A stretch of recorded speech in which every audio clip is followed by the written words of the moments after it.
Vocês conseguem ver agora a tela ou não? Tô vendo. O que você está vendo? O modernismo, primeira fase e a apostila. Ah, tá, beleza. Show de bola. Vamos lá, então. Essa primeira questão é uma questão que caiu numa particular de medicina, né, que é a Souza Marques, a gente tem aí hoje como uma das melhores, e ela trouxe um poema do Manuel Bandeira, que é, na verdade, um dos grandes representantes da primeira fase do modernismo. Qual é mesmo a sigla que a gente estudou ontem para representar os escritores mais importantes dessa primeira fase? Quem lembra? MOM, né? MOM, isso, MON, né? Mário de Andrade, Oswald de Andrade e Manuel Bandeira. Então, vamos lá. Aqui nós temos o poema Os Sapos de Manuel Bandeira, é um trechinho, né? Esse trecho foi declamado na Semana de Arte Moderna, mas aqui só há um trechinho dele, né? Não ele todo. Então, vamos lá. O sapo tanoeiro diz, meu cancioneiro é bem martelado. Vede como primo em comer os hiatos. Que arte! E nunca rimo os termos cognatos. O meu verso é bom, frumento sem joio. Faço rimas com consoantes de apoio. Vai por 50 anos que lhes dei a norma. Reduzi sem danos a forma. Clame a saparia em críticas céticas. Não há mais poesia, mas há artes poéticas. No trecho, o sapo tanoeiro representa uma sátira aos... Aí, olha só, a gente está falando aqui do modernismo, que é um movimento que se opõe, sobretudo, na verdade, a quais movimentos aqui? O modernismo se opõe principalmente... se eu tivesse que deixar para responder, né? Vou trazer duas opções.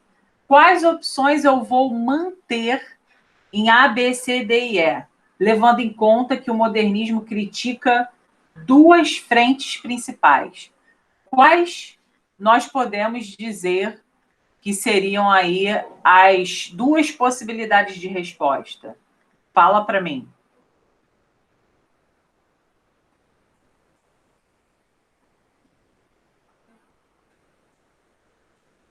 Vocês entenderam a pergunta? Quais são os dois movimentos que o modernismo combate com muita força? Parnasianismo e romantismo. Não escutei, amor, desculpa. Romantismo? Romantismo é um. Eu quero mais um. A Inara falou parnasianismo.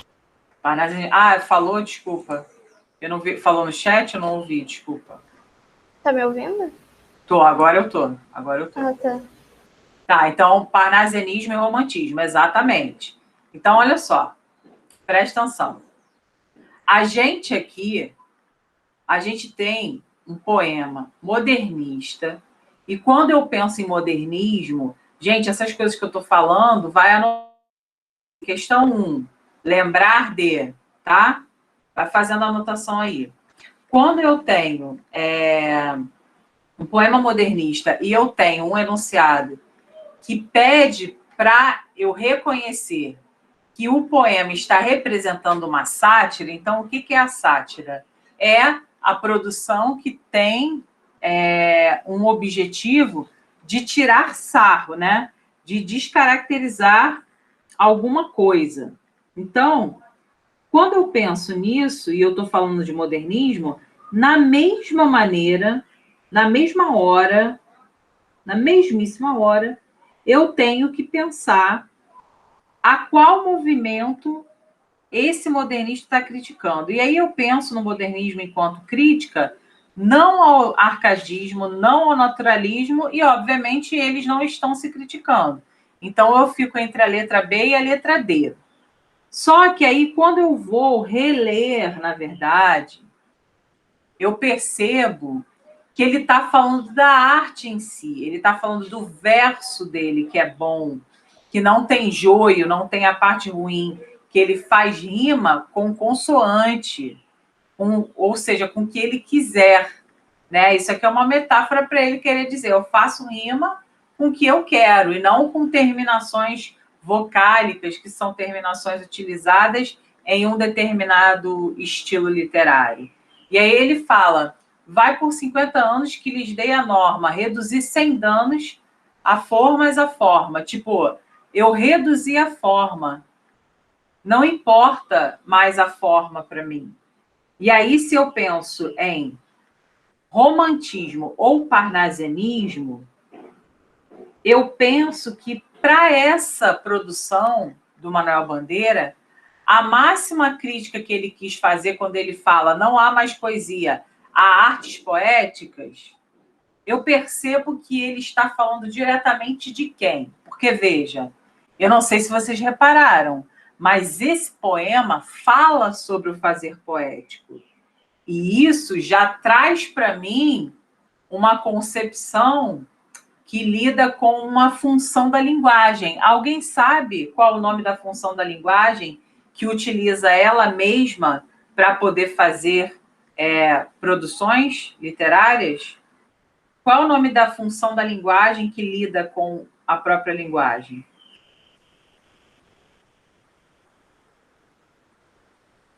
Metalinguagem.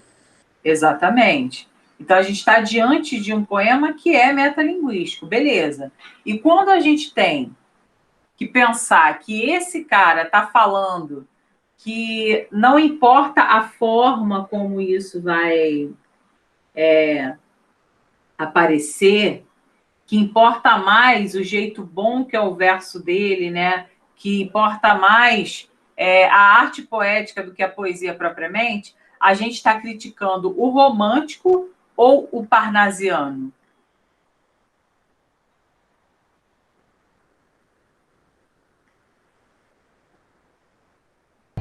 Parnasiano? Parnasiano, exatamente.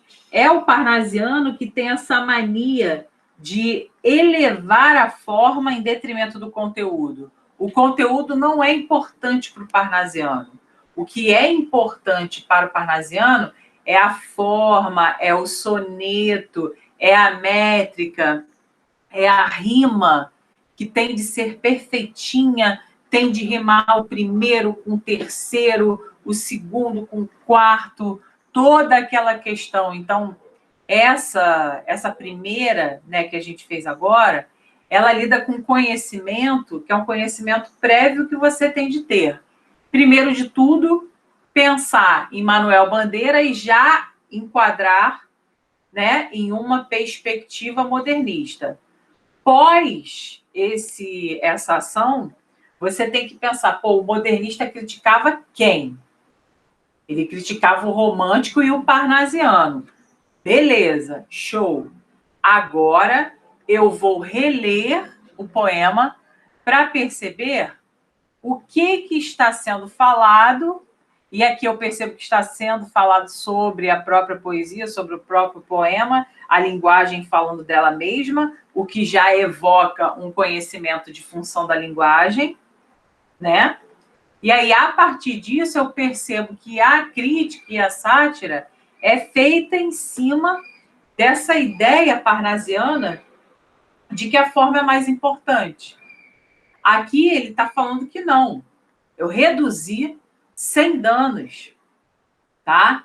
Então eu cortei porque eu quis. Lembre-se, o modernismo, ele é libertário. Ele gosta da liberdade, ele gosta do verso livre, ele não fica preso a amarras. Nós temos poemas, temos poesias com um versinho só. Não temos limitações para nada, somos livres, tá? Então, eu queria muito fazer essa questão da Souza Marques, que, embora seja uma questão de faculdade particular, poderia muito provavelmente cair numa pública e exigir aí esse conhecimento de função, que a gente sabe que cai bastante. Então, perceba, na particular, a gente tem um perfil direto, né? Mas que não deixa de te cobrar uma associação. Agora, se a gente tivesse que levar essa questão para o Enem, a gente, de repente, pensaria em explorar mais o caráter ali da função metalinguística do que propriamente outra coisa. Tá bom? Então, essa aí eu queria comentar com vocês. Tá? Essa 2 aqui é a seguinte. É uma questãozinha de Enem. Vamos ver o que vai se falar aí. Biografia de Passárgada. Todo mundo já ouviu falar. Eu não sei se vocês lembram, né? Mas a gente tem um poema muito conhecido do Manuel Bandeira, né? Vou-me embora para Passárgada, lá sou amigo do rei. Nós temos, com certeza vocês já leram isso. Se vocês não leram, eu vou até botar no chat agora, só para vocês poderem relembrar. Vou botar aqui, ó, só um minutinho. Não sei se vai sair na ordem, né? Mas oremos. Vou colocar aqui. Olha. Vou ler para você. Vou-me embora para Passárgada. Lá sou amigo do rei. Lá tenho a mulher que quero, na cama que escolherei. Vou-me embora para Passárgada. Vou-me embora para Passárgada. Aqui eu não sou feliz. Lá a existência é uma aventura, de tal modo inconsequente que Joana, a louca de Espanha, rainha e falsa demente, vem a ser contraparente da nora que nunca tive. E como farei ginástica, andarei de bicicleta, montarei em burro brabo, subirei no pau de sebo, tomarei banhos de mar. E quando estiver cansado, deixa eu botar aqui, cortou uma partezinha. Vai.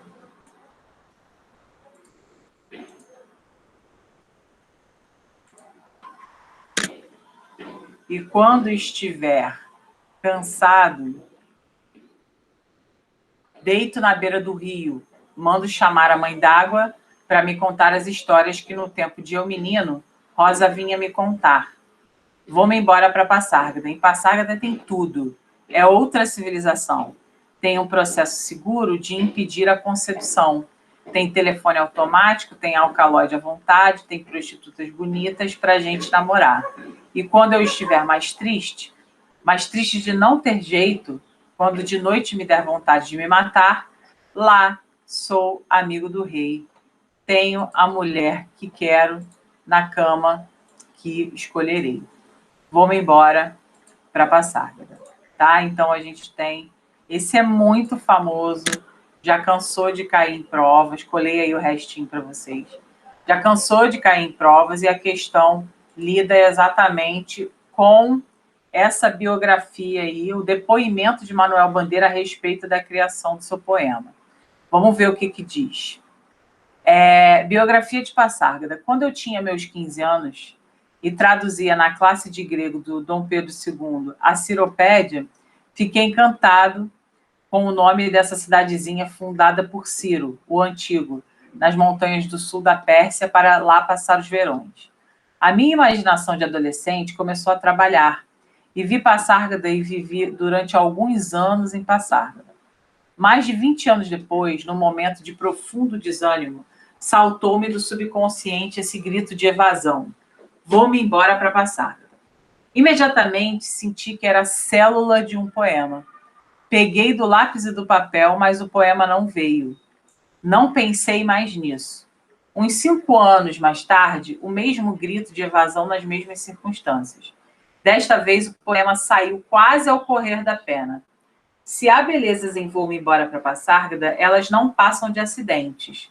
Não construí o poema, ele construiu-se em mim, nos recessos do subconsciente, utilizando as reminiscências da infância, as histórias que Rosa, minha ama seca, mulata, me contava, o sonho jamais realizado de uma bicicleta, etc. Vamos lá. Vocês conseguem enxergar bem ou querem que dê zoom?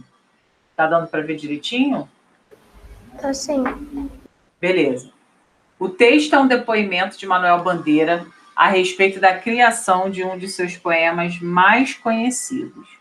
De acordo com esse depoimento, o fazer poético em Vou-me embora para passar, daí a gente está falando de fazer poético. O que seria o fazer poético? É a construção dessa produção, a construção desse poema, né? E aí, como que foi? Né? Como que se deu? Na letra A, ele diz: acontece de maneira progressiva, natural e pouco intencional. Letra B, decorre fulminante, num momento de extrema emoção. Letra C, ratifica as informações do senso comum de que Passárgada é a representação de um lugar utópico. Letra D, resulta das mais fortes lembranças da juventude do poeta e de seu envolvimento com a literatura grega. Letra E, remete a um tempo da vida de Manuel Bandeira marcado por desigualdades sociais e econômicas. Pessoal, eu quero agora eliminação. Quais opções a gente pode eliminar aí sem nenhum tipo de dúvida? Fala para mim.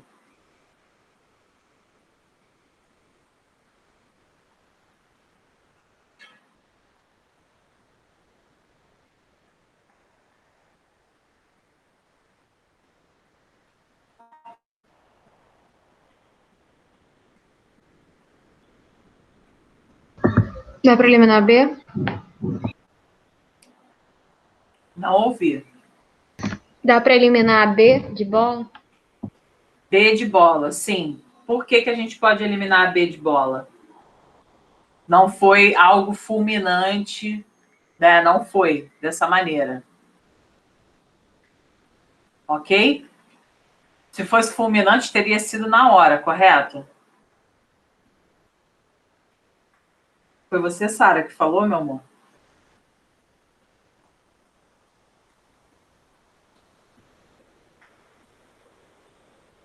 Sara? Foi você que falou? Oi? Foi você que falou ou foi Nara? Eu tô confundida. Fui eu, Sara. Tá. Fui eu, é ótimo, né? Eu não tô vendo vocês, então fica confuso. Mas olha só, beleza. Então, essa inspiração fulminante é a parte que a gente tem que questionar, né? Vamos lá, qual outra a gente pode eliminar? Na verdade, a gente pode eliminar mais duas aí. Algum palpite? A letra E? A letra E. Remete a um tempo da vida de Manuel Bandeira marcado por desigualdades sociais e econômicas. De onde tirou isso? Não sei, né? Então, a gente tira a letra E. Então, a gente já tirou a letra B em função do fulminante e a letra E ali em função das desigualdades sociais e econômicas. A gente pode tirar mais uma.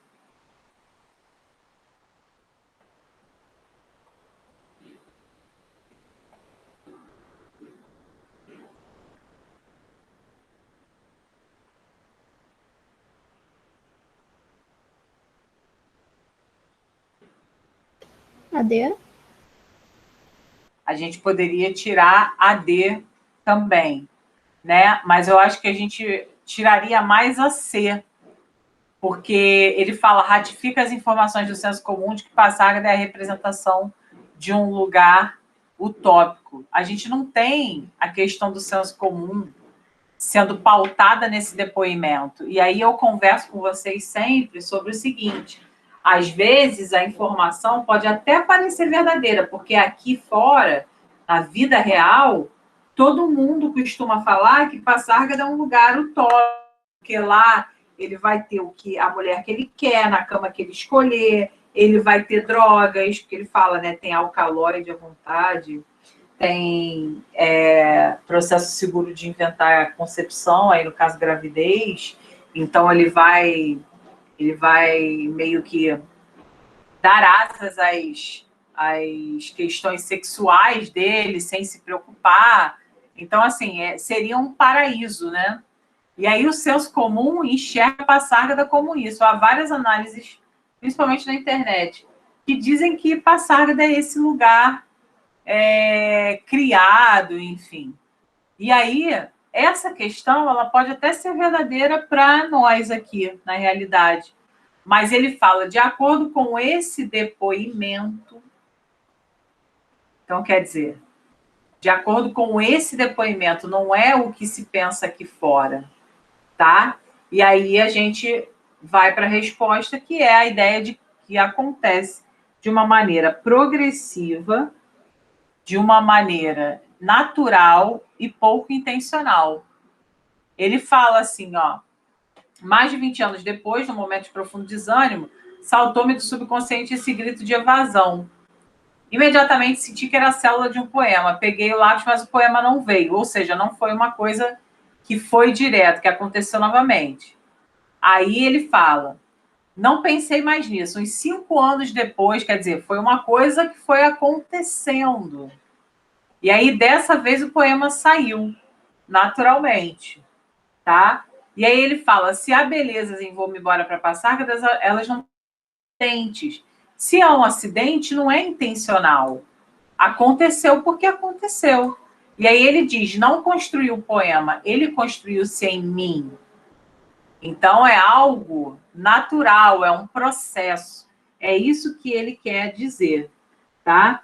Então, obviamente, a gente só tem como opção a letra A. Mas é interessante a gente pensar, quando a gente está diante de uma questão dessa, é interessante a gente analisar como que as opções podem ser pegadinhas, né? Então, há questões que nem são mencionadas, como a letra E, né? Desigualdade social, econômica, ninguém nem mencionou isso. Há aquela impressão de verdade que se pauta no erro de extrapolação, que é quando a gente leva em conta o que está fora do texto, né? E há aquela opção sempre reducionista, que é a que menciona até o que foi dito no texto, mas que não serve para responder o enunciado. Então, veja, dizer que foi lembrança e dizer que houve um envolvimento com a literatura grega é uma puta maldade. Ele faz isso porque, justamente, o Bandeira fala que ele traduzia na classe de grego. Então, quer dizer, só para a pessoa confundir e achar que essa é a resposta. Entendeu? Então, muito cuidado com esse tipo de coisa, sobretudo nessa banca do Enem, que é uma banca que lida com a construção de enunciados e alternativas que levam a gente à distração. Tá? E a distração, obviamente, é algo que a gente deve evitar, tá bom? A gente deve evitar de se distrair para a gente não cair numa situação difícil, tá bom? Podemos ir para a próxima? Sim ou não? Podemos. Vamos lá, agora eu quero fazer essa sete aqui da Unigram, que diz o seguinte, é um poema chamado Sou um Evadido, do Fernando Pessoa. Ele fala assim, sou um evadido, logo que nasci, fecharam-me em mim. Ah, mas eu fugi. Se a gente se cansa do mesmo lugar, do mesmo ser, por que não se cansar? Minha alma procura-me, mas eu ando a monte. Oxalá que ela nunca me encontre. Ser um é cadeia, ser eu é não ser. Viverei fugindo, mas vivo a valer. Aqui nós temos uma questão direta que diz o seguinte, o eu lírico inclui o leitor em sua argumentação. Aí, olha só, o eu lírico quem é, pessoal?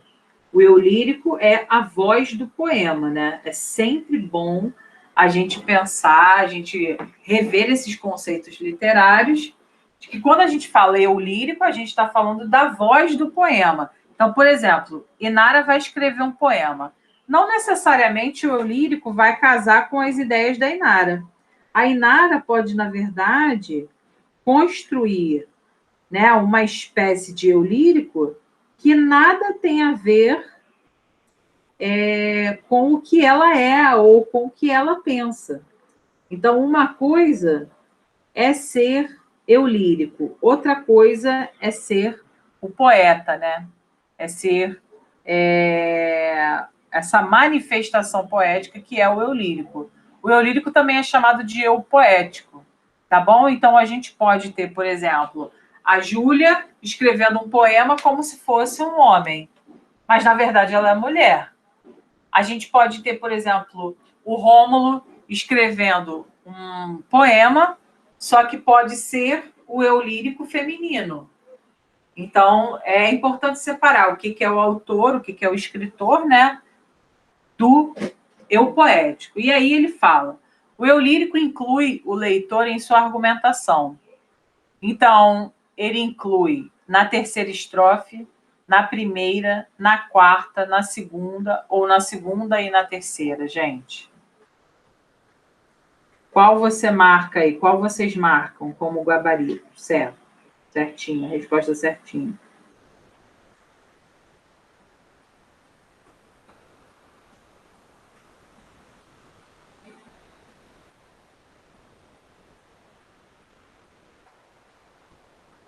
Eu botei B. B de bola? Não, D de dado.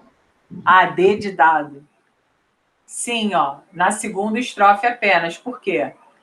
Não nos esqueçamos, né, gente? A gente está falando de um poema. O poema é essa composição de escrita em que a gente não aproveita a linha inteira. Então, esse é um texto sob a forma de poema. Deixa eu ver aqui. Esse é um texto sob forma de prosa, tá? Prosa, aproveitamento total da linha. Poema é o aproveitamento mediano da linha.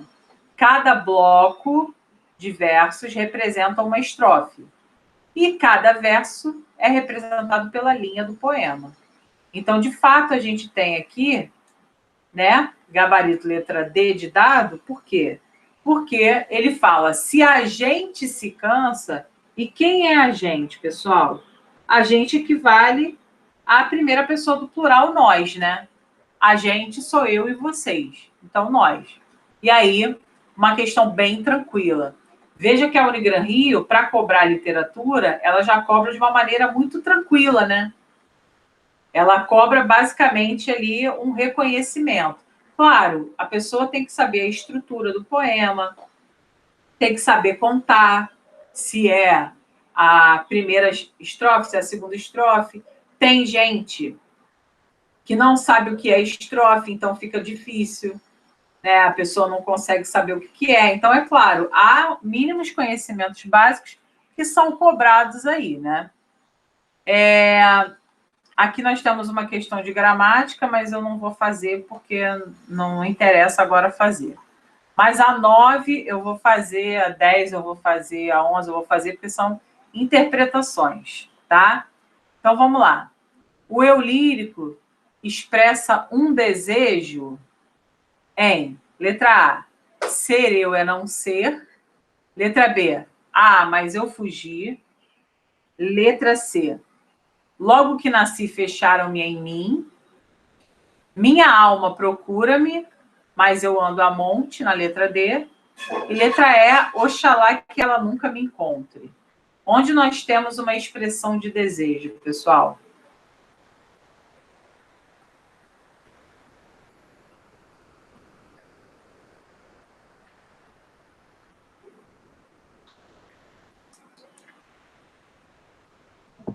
Não é?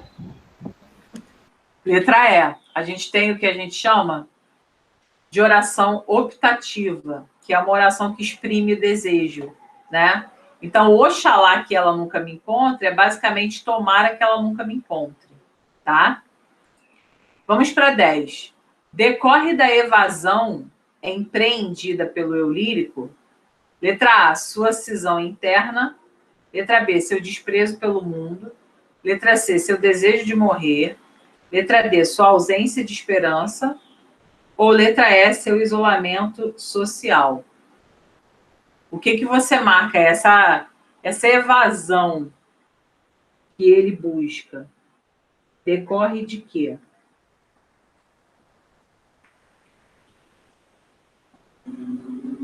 O que é cisão, vocês sabem?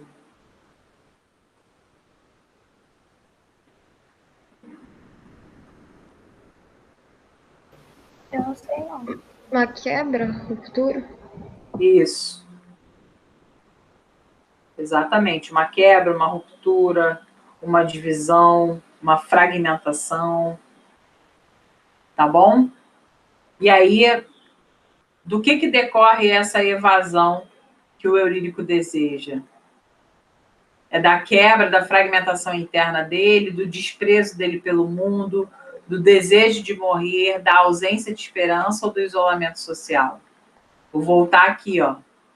Sou um evadido, logo que nasci, fecharam-me em mim. Ah, mas eu fugi. Se a gente se cansa do mesmo lugar, do mesmo ser, por que não se cansar? Minha alma procura-me, mas eu ando a monte. Oxalá que ela nunca me encontre. Ser um é cadeia, ser eu é não ser. Viverei fugindo, mas vivo a valer. O que significa ele dizer que ele é um evadido, pessoal? Você sabe o que é uma pessoa que se evade? Uma pessoa que se evade é uma pessoa que foge, né? Que escapa de si mesma. Então, o que você acha que pode ser a resposta aqui?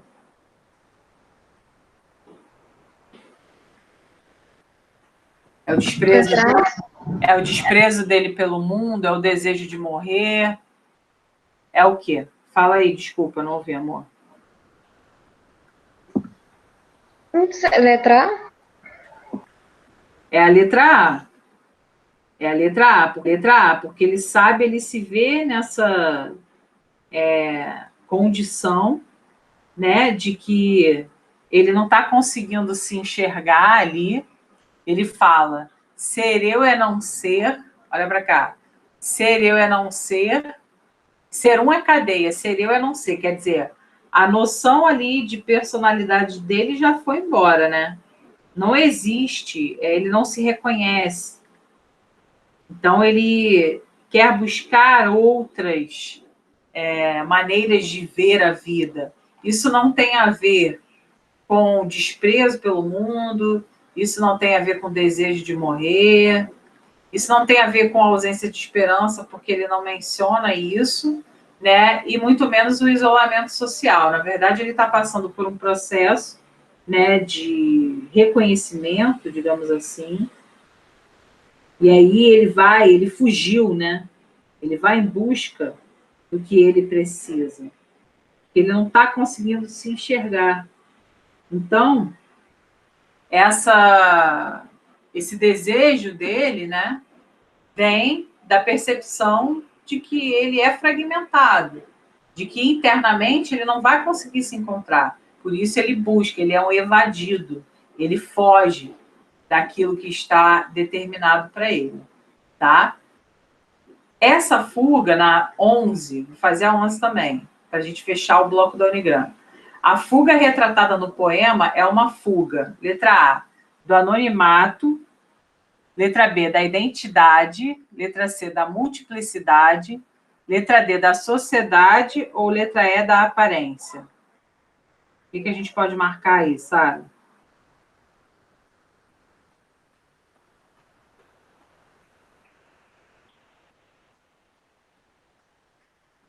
Da identidade?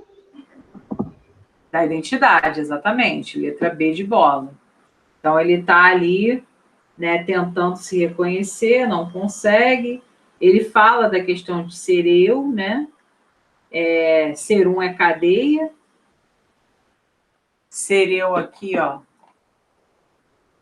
Ser um é cadeia, ser eu é não ser. Então, quer dizer, ele tem essa crise de identidade forte que a gente consegue perceber. Tá? Então, são questões mais diretas, a gente consegue enxergar isso com tranquilidade. Tá? Vamos lá.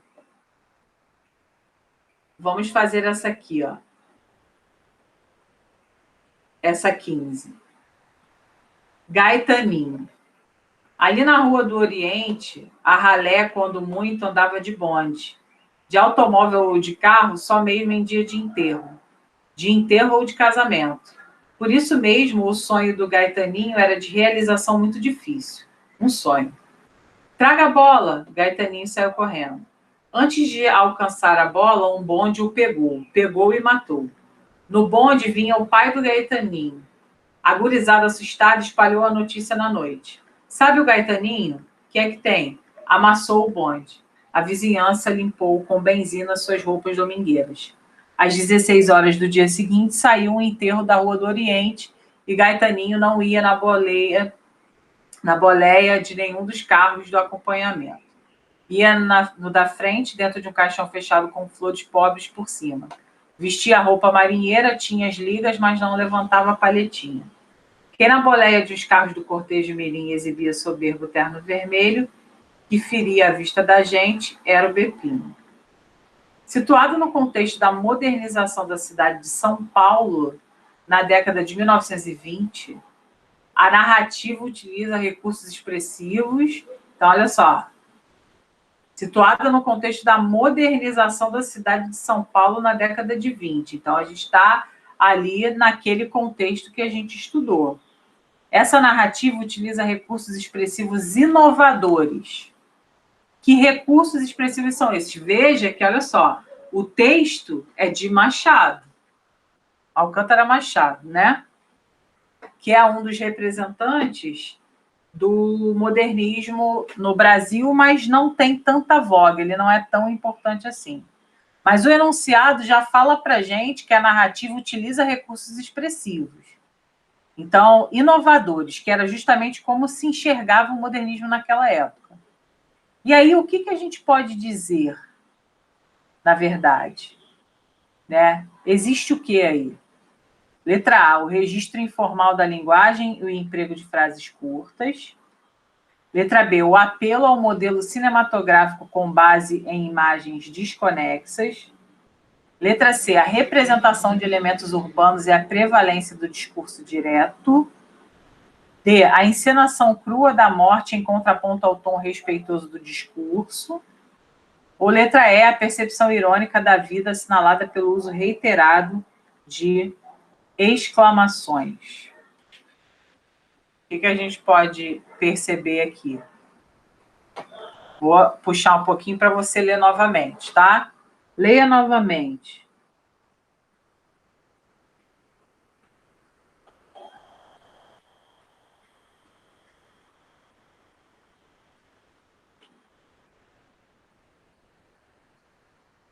O que você pode pensar se a gente está fazendo uma questão que cobra a modernização, né, o contexto da modernização?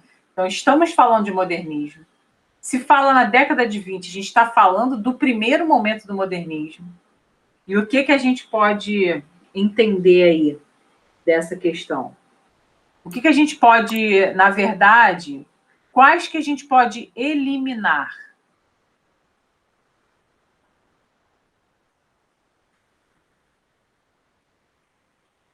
A B. A B a gente pode eliminar, de fato, né, o apelo ao modelo cinematográfico com base em imagens desconexas. Não são imagens desconexas.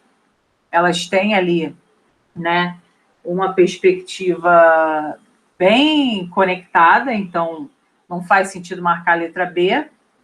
Qual outra que a gente pode marcar? Pode tirar B? D de dado? Bola. B de bola? Sim, a Inara falou agora, tirar a B de bola. Então D de dado. D de dado, a encenação crua da morte em contraponto ao tom respeitoso do discurso. Né? Não sei se é tão respeitoso do discurso, não, né? Porque quando se fala, diz que amassou o bonde, né? Isso não é respeitoso. Né? Ao invés de falar que o bonde passou por cima, ele, na verdade, opta por trocar, né, a maneira como fala, mas não há um tom respeitoso do discurso, né? E aí a gente elimina D, a gente já eliminou bola e dado. Aí a gente está entre letra A, o registro informal da linguagem e o emprego de frases curtas.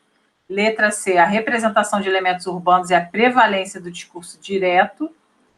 E letra E, a percepção irônica da vida assinalada pelo uso reiterado de exclamações. Pessoal, exclamação traz ideia de ironia a qualquer custo?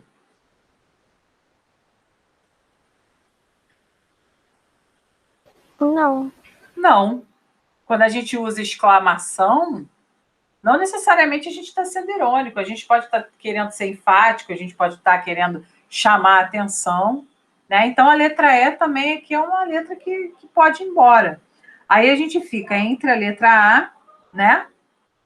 O registro informal da linguagem e emprego de frases curtas, e a letra C, de casa.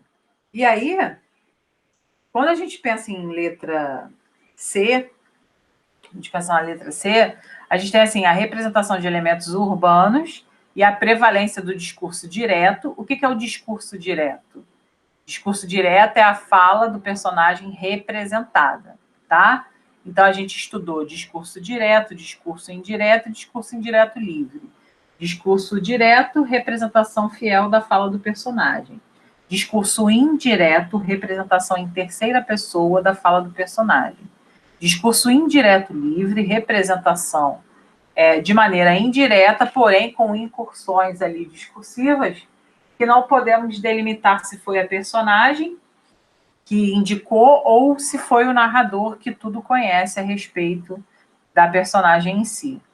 Então, entre a letra A e a letra C, temos de ter cuidado porque temos de saber, né, o que está falando quando fala discurso direto. Você está vendo aqui, olha só, você tem aqui um texto, né? Você tem algumas partes, de fato, de discurso direto. Mas, quando você tem que levar em conta o contexto da modernização, da década de 20, e quando você fala sobre recursos expressivos inovadores, o que era inovador? Era falar de questões urbanas? E falar de questões urbanas, nós já tínhamos isso no realismo. Nós já tínhamos isso no realismo, né? Então, vocês marcariam entre A e C qual a letra? Letra A é o que sobra, né?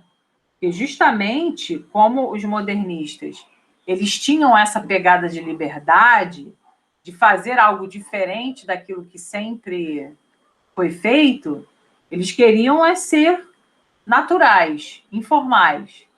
E não queriam ser tão verborrágicos, falar demais. Então, entre essa letra A e a letra C, pela letra C, colocar a representação de elementos urbanos como uma novidade, porque é inovador, né? É aquilo que nunca aconteceu antes. Mentira, já tinha acontecido. E aí, o que rola na letra C? Ele bota uma parte errada e uma parte certa.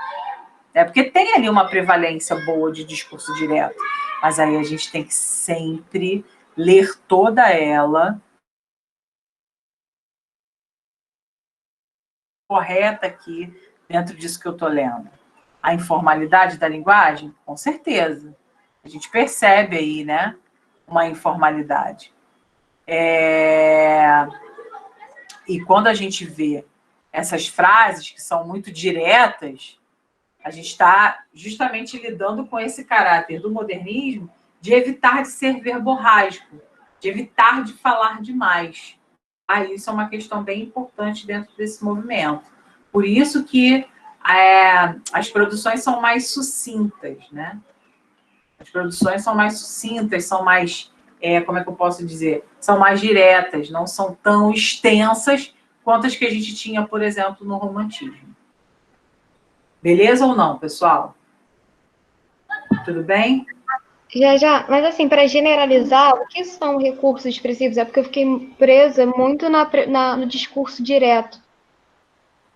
Sim. O que ocorre? Quando a gente fala recursos expressivos, normalmente quando a gente fala isso, são recursos como mecanismos que vão fazer com que nós percebamos uma intenção da escrita, né? Então, por exemplo, repetir muito é um recurso expressivo. Enumerar muito é um recurso expressivo. Colocar muitos adjetivos é um recurso expressivo. Construir rimas é um recurso expressivo. usar uma linguagem diferenciada daquilo que é normal é um recurso expressivo. Se manifestar de maneira sucinta é um recurso expressivo. Entendo o recurso expressivo como uma escolha de quem escreve que tem um objetivo intrínseco. Entendeu, Sara? Entendi. É como se fosse uma autoria também? Isso. É como se fosse um recurso que a gente usa para trazer para o nosso texto aquilo que a gente quer. Então, recursos expressivos podem ser entendidos ora como figuras de linguagem, ora como repetições, como pontuações, como adjetivações expressivas, tá? É um conceito muito amplo, mas que lida com essa ideia de colaborar com o texto que você está construindo, para expressar ali uma determinada característica. Tá bom, entendi. Tudo bem? Aham. Sim ou não? Aham, deu pra ouvir, não? Não, não ouvi nada. Ei, acho que tá travando aqui então. Não Mas ouvi. foi. Foi mal, beleza. Show de bola. Gente, olha só, desculpa, mas assim, eu tô fazendo xixi nas calças. Me espera um minuto. Sério, eu preciso fazer xixi. Só um minuto, já volto.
Oi, voltei.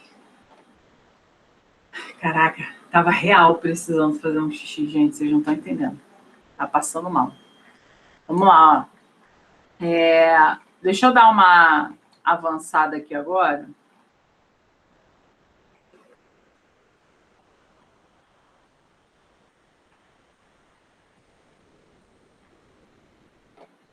Vou aqui para 25, tá? Tá todo mundo aí? Uhum. Sim. Beleza. Vamos lá, ó. Vamos para 25. A 25 também é da Souza Marques, né? A Souza Marques também adora. Souza Marques adora modernismo e pré-modernismo. A prova que mais cobra pré-modernismo na vida, né, das particulares é a Souza Marques e das públicas Enem, né? Normalmente as provas dão uma preferência ao modernismo, né? Porque realmente foi um dos movimentos mais falados, assim, né? Mais reverberados na arte. Aqui nós temos o seguinte, sobre esse poema do Manuel Bandeira, e aí a gente tem que prestar atenção, por quê? Porque quando se fala é incorreto afirmar, então temos aqui 4 respostas, né? E uma errada. Então a gente precisa marcar o que está errado, o que é errado afirmar com relação a essa relação afetiva. Então vamos lá. Irene no céu. Aí, olha só, gente, a gente está aqui fazendo questão, mas é sempre bom também a gente analisar, né? Olha a poesia. Olha a poesia que se coloca aqui. 2 estrofes, versos irregulares, quer dizer, a gente não tem aqui, né, todos os versos indo até aqui, ó, tá vendo? Bonitinho até o meio da linha. Então, Irene Preta é um verso, ponto, acabou. Isso é poesia, não interessa, quer você goste, quer não. Isso é poesia, isso é arte, e aceite que dói menos. É essa concepção aí que a gente precisa entender quando a gente estuda a modernidade, tá? Sobretudo na literatura. Irene no céu, Irene preta, Irene boa, Irene sempre de bom humor. Imagino Irene entrando no céu. Licença, meu branco. E São Pedro Bonachão. Entre, Irene. Você não precisa pedir licença. Isso já é revolucionário, né? Isso aí já é revolucionário. Não sei se você consegue perceber lendo assim, mas isso já é revolucionário. Vamos lá. A questão diz o seguinte: é incorreto afirmar que a relação afetiva entre o sujeito lírico é o quê? O eu lírico, o eu poético, e Irene, letra A, faz com que a descrição dela seja permeada pela visão carinhosa dele. Letra B, torna a linguagem mais coloquial, espelhando a ligação afetuosa dos dois. Letra C, é responsável pelo tratamento informal dado a uma entidade religiosa. Letra D, é um mero disfarce da desigualdade entre brancos e negros.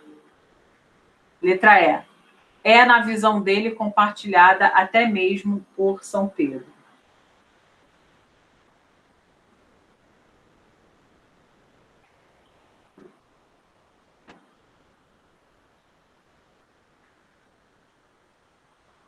O que está errado aí?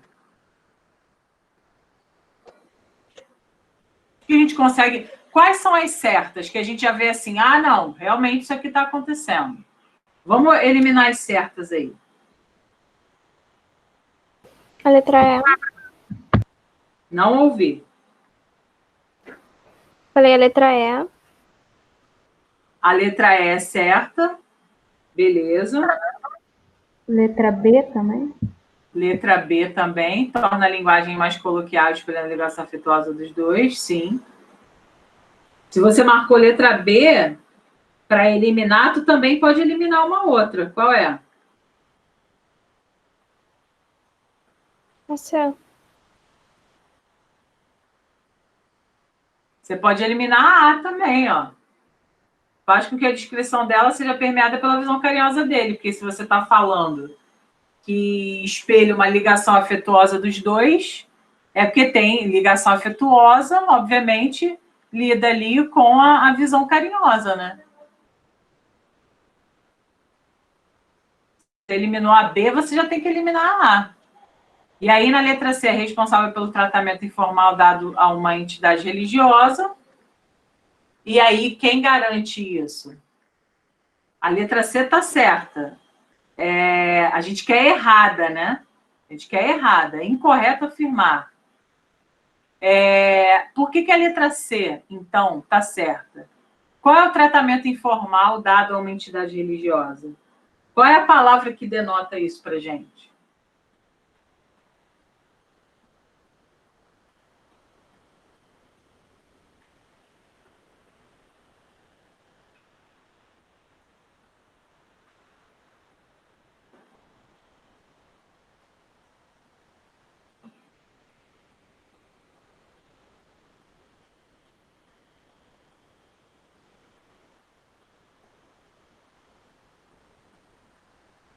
Porque, olha só, O que você perguntou? vocês conseguem enxergar que existe um tratamento informal à entidade religiosa, São Pedro? Conseguem perceber isso? Uhum. E qual é a palavra que demonstra essa informalidade? Bonachão? Exatamente. Isso é adjetivo, né? Então, quando a gente fala bonachão, o que a gente está querendo dizer, na verdade? É quem é bom pra caramba, né? Quem é muito bom, quem é muito bondoso. Só que isso é, tipo, bonachão, você não fala bonachão para São Pedro, né? Não existe isso. Então, realmente, por eliminação, a gente marca a letra D, que diz o seguinte: é um mero disfarce da desigualdade social, da desigualdade entre brancos e negros, né? Coloca-se isso. E aí, o que acontece? A gente pode perceber essa diferença, né, da cor, que tem o quê? Licença, meu branco. Aí São Pedro fala, entre, Irene, você não precisa pedir licença. Então não é nenhuma, não existe essa desigualdade aí dessa forma, como está sendo colocada, não existe, não tem nenhuma influência, né? A relação dos dois aí é uma boa relação. É a interculturalidade, né? É a interracialidade, a ideia de você colocar também no modernismo todo mundo para conviver, sem nenhum tipo de amarra, né? Então está incorreto porque não é um disfarce de desigualdade entre branco e negro, né? Não muda nada a relação entre os dois.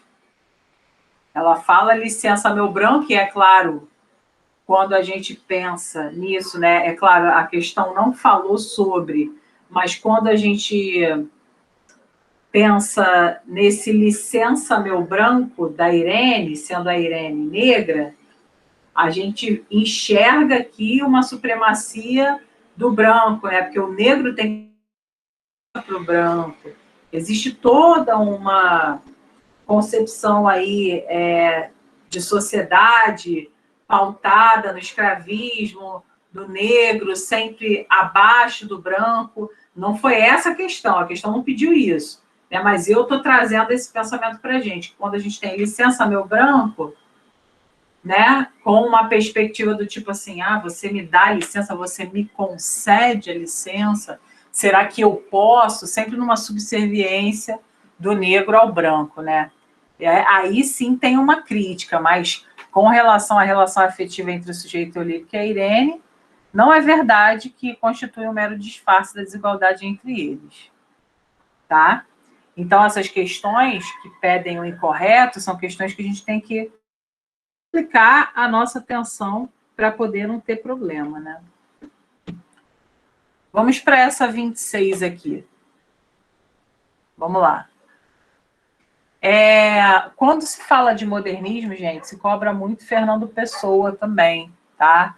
Fernando Pessoa se enquadra na literatura portuguesa, porém, por algum motivo, ele nem adora colocar dentro de modernismo, né?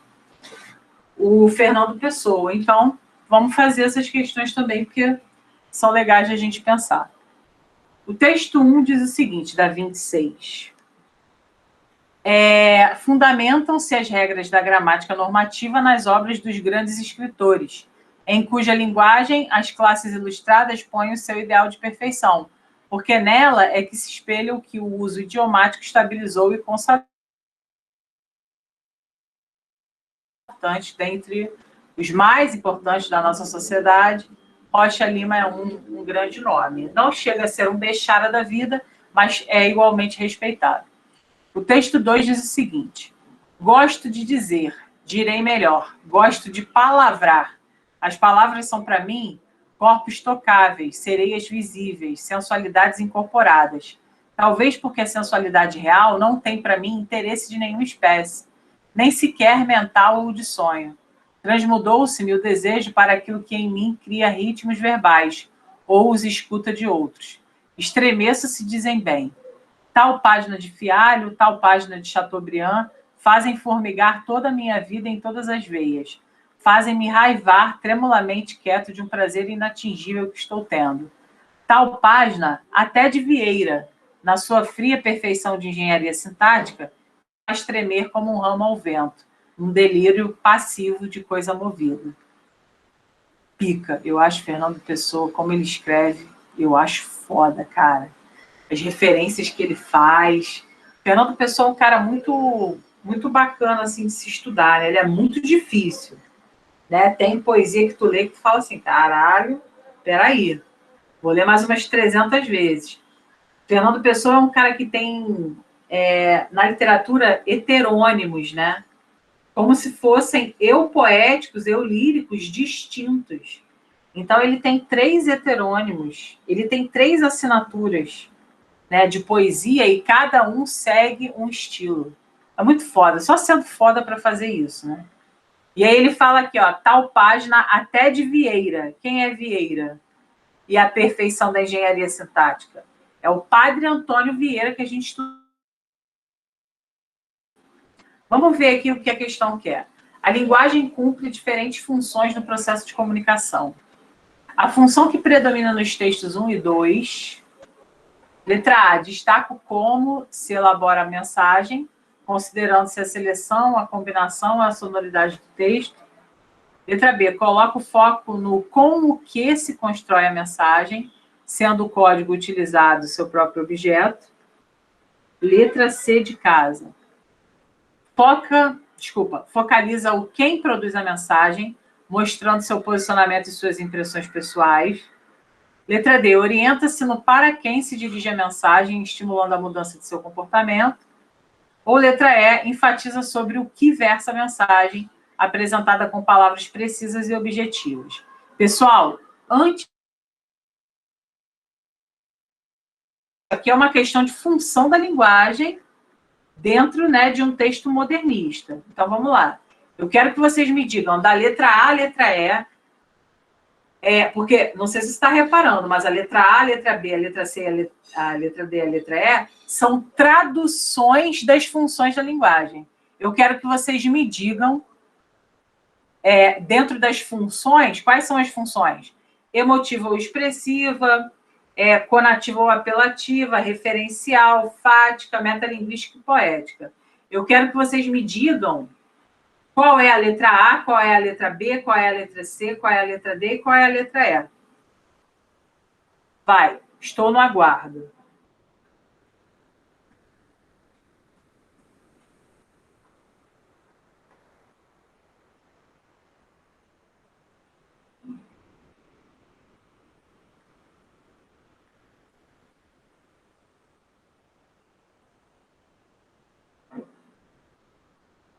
Letra B, metalinguagem.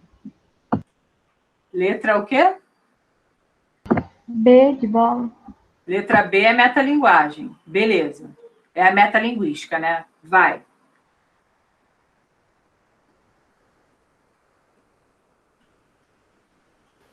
Letra E seria apelativa ou conativa? É de esperança, amor? Isso. Não. A conativa ou apelativa, elas querem mudar o comportamento de quem está recebendo a mensagem.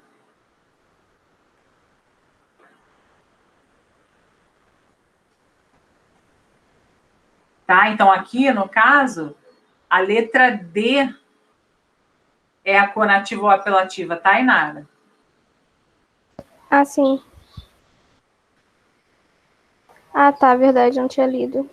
Beleza. Bom, então já sabemos que a letra B é metalinguística, a letra D é a conativa ou apelativa. Tainá, a letra C é qual?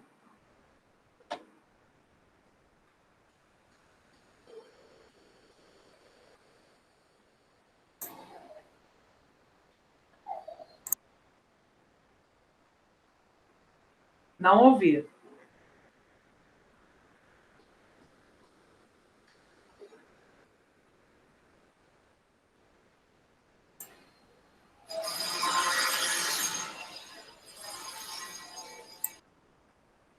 Gente, a Tainá tá falando alguma coisa? Não tá saindo nada, Não tô não. ouvindo. Eu não tô ouvindo, eu tô ouvindo um barulho de obra, mas não tô ouvindo ela.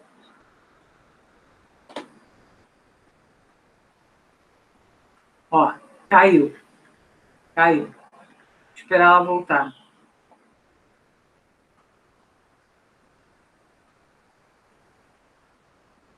Tainá, você tá me ouvindo? Cara, tá babado esse microfone dela. Tainá, digita no chat.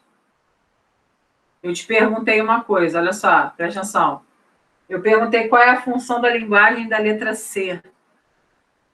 Focalizo quem produz a mensagem mostrando seu posicionamento e suas impressões pessoais. Emotiva. Qual outro nome da emotiva? Tá me ouvindo agora, já? Agora sim, glória a Deus. Perdão, foi mal. Não, tranquilo. Como é que é? Expressiva? Isso. Eu te perguntei justamente porque você passou uma vida inteira esquecendo essa porra. E eu ficava enchendo. Nunca mais esqueço agora. Nunca mais, graças a Deus. Então, ó, presta atenção. Na letra E nós já falamos... Não, letra E não falamos, né? Qual seria a letra E? A letra E é que usa a informação de uma maneira denotativa. É referencial.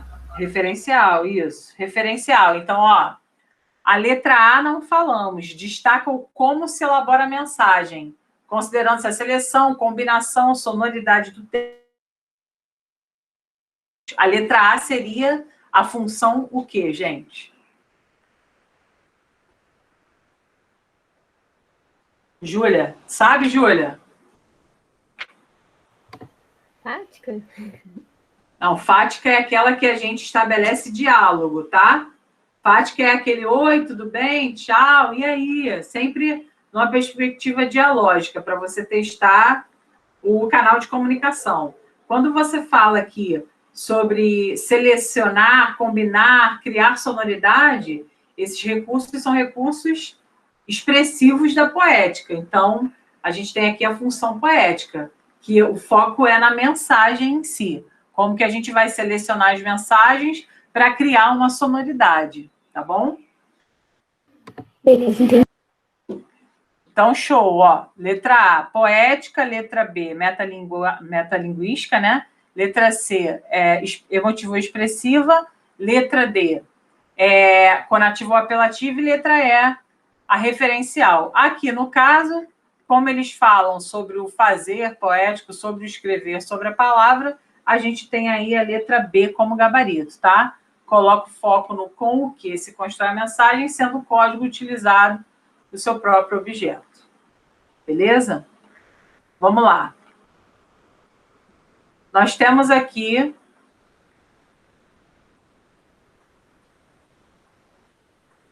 essa roda, né?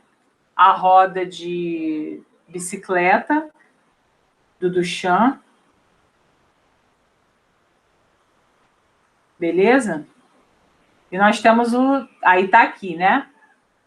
Tá aqui a descrição toda direitinho. Aí você vai... Não se esqueça que Duchamp é dadaísta, né? Aí tem que sempre dar uma estudada nas vanguardas para tentar enquadrar ali a pessoa. A gente vê aqui, na verdade, uma roda de bicicleta em cima de um banco, não tem absolutamente nada a ver, né? Tem nada a ver, nada a ver. Tu olha isso aqui e fala assim, cara, que porra é essa? Né? Não faz sentido. O dadaísta é assim, a gente viu que o dadaísta é aleatório, né? Então, a gente já faz essa associação. No texto 2, a gente tem o seguinte. Ao ser questionado sobre seu processo de criação de ready-made, Marcel Duchamp afirmou: isto dependia do objeto. Em geral, era preciso tomar cuidado com o seu look. É muito difícil escolher um objeto porque depois de 15 dias você começa a gostar dele ou a detestá-lo.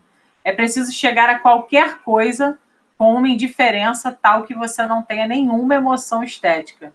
A escolha do ready-made é sempre baseada na indiferença visual e, ao mesmo tempo, numa ausência total de bom ou mau gosto. Relacionando o texto e a imagem da obra, entende-se que o artista Duchamp, ao criar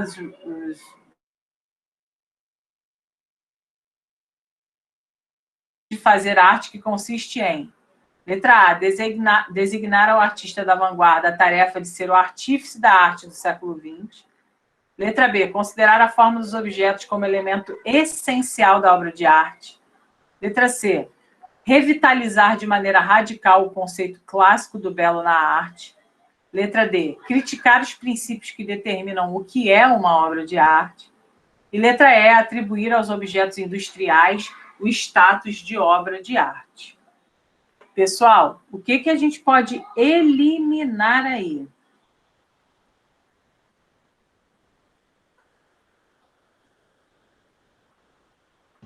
Letra A. Letra E de esperança? Eu falei A, mas é também. Calma aí, fala para fora que eu não estou te ouvindo direito. É porque o meu som tá ruim, dá pra ouvir? Agora eu estou te ouvindo, fala. Mas tá estourando, né? Não, agora eu estou conseguindo. Fala assim, fala A de amor, D de... A porque de senão eu vou amor. confundir, tá? A de amor. Tá, então A de amor a gente pode eliminar, beleza, né? Porque aí designar ao artista de vanguarda a tarefa de ser o artífice da arte, meu Deus, né? Isso não. Você é a maior representação, né? Essa ideia, quando a gente fala de ser artífice, a gente está falando que o cara tem que ser, nossa, tem que super se preocupar, produzir algo que seja de grande expressão artística. Isso realmente não tem relação aqui com esse modo de fazer da arte que a questão está pedindo. Então, a gente tira a letra A, beleza. Tem outra que a gente pode eliminar? A C. A C, que fala revitalizar de maneira radical o conceito clássico de belo na arte. Boa. Show de bola. Qual outra que a gente pode eliminar? Tem mais uma. Tem uma que não tem nada a ver, que quer pegar o outro só pela visão. Você olha para a imagem e para o texto, e aí você marca que você está focando no que você está vendo e não naquilo que você sabe sobre a vanguarda, né?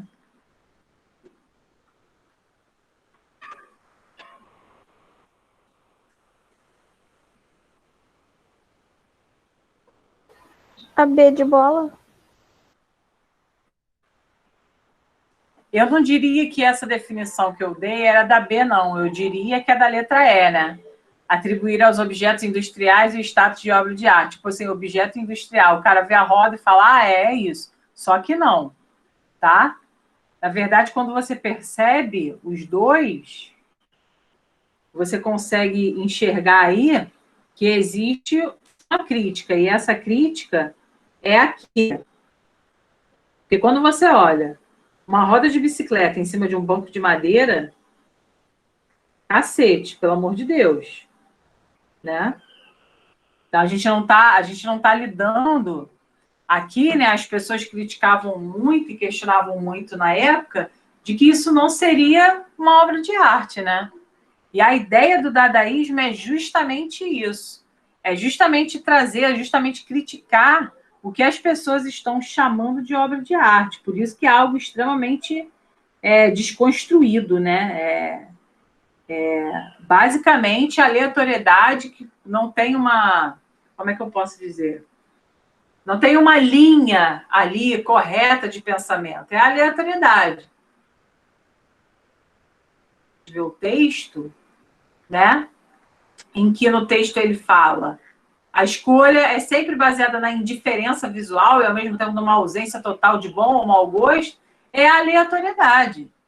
Então, a aleatoriedade, ela quer falar para você o seguinte, olha só, eu sou aleatório, cara, eu não tenho sim ou não, sacou? Eu faço aquilo que eu quero que me dê na telha. E isso vai ser obra de arte, sim, quer você queira, quer não. Então, a gente tem a letra D aí como máxima representante, né? Então, a gente está criticando o que é uma obra de arte de fato. Isso aí deixa de ser? Não, não deixa de ser. A ideia do Duchamp era justamente essa. Tudo bem, gente? Tranquilo? Dá para a gente fazer mais umazinha? Dá, tá cedo, hein? Beleza. Vamos ficar aqui até 4 horas, então. Vamos lá. Ó. Não se empolgue. Então, vamos lá, olha só. A gente tem aqui essa 34 que diz o seguinte. O quadro não se presta a uma leitura convencional, no sentido de esmiuçar os detalhes da composição em busca de nuances visuais.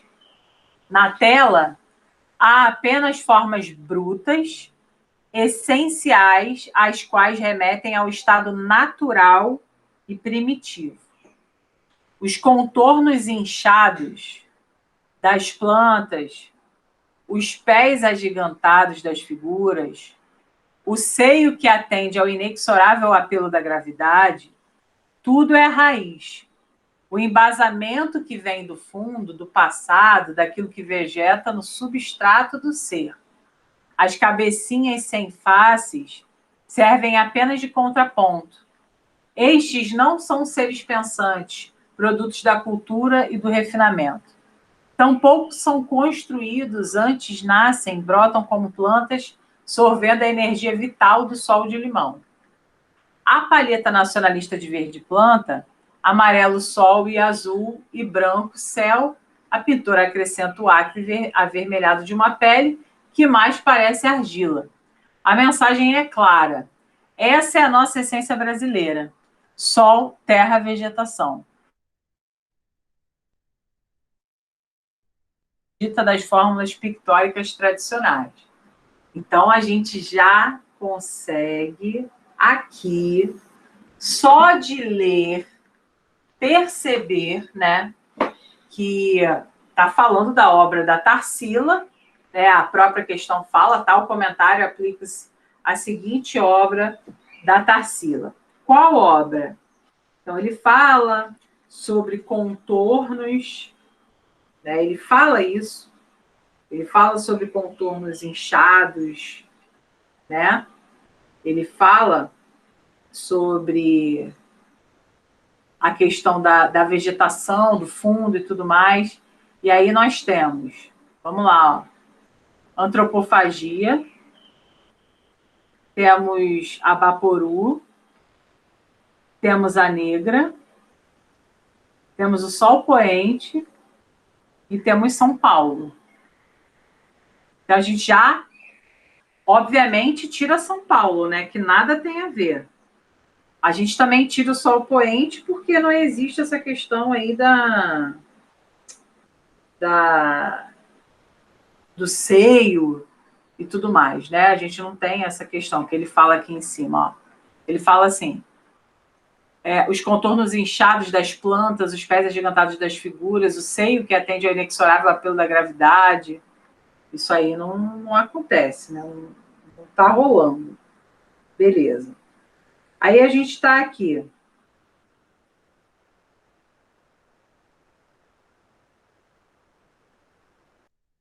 A letra B de bola e a letra A. Se vocês tivessem que escolher uma delas, qual você eliminaria? Você fala assim, já, eu vou tirar essa opção e vou ficar entre duas. Qual vocês tirariam? A C. Exatamente. Muito bem. Então, estamos entre essas duas aqui. Tainá, você pode ler novamente a definição, por favor?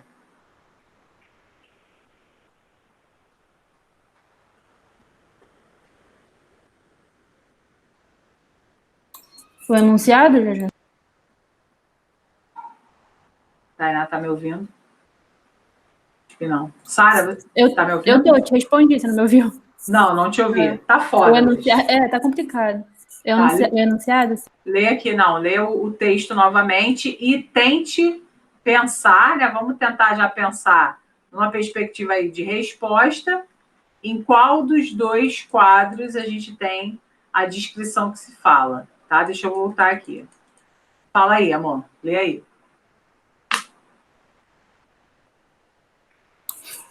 O quadro não se presta a uma leitura convencional, no sentido de esmiuçar os detalhes da composição em busca de nuances visuais. Na tela, há apenas formas brutas essenciais, às quais remetem ao estado natural primitivo. Os contornos inchados das plantas, os pés agigantados das figuras, o seio que atende ao inexorável apelo da gravidade, tudo é raiz. o embasamento que vem do fundo, do passado, daquilo que vegeta no substrato do ser. As cabecinhas, sem faces, servem apenas de contraponto. Estes não são seres pensantes, produtos da cultura e do refinamento. Tampouco são construídos. Antes nascem, brotam como plantas, sorvendo a energia vital do sol de limão. A palheta nacionalista de verde planta, amarelo sol e azul e branco céu, a pintora acrescenta o ocre avermelhado de uma pele que mais parece argila. A mensagem é clara, essa é a nossa essência brasileira. Sol, terra e vegetação. É isso que somos, em cores vivas e sem a intervenção erudita das fórmulas pictóricas tradicionais. Beleza. Então, aqui, qual que a gente consegue marcar? Qual que vocês marcariam?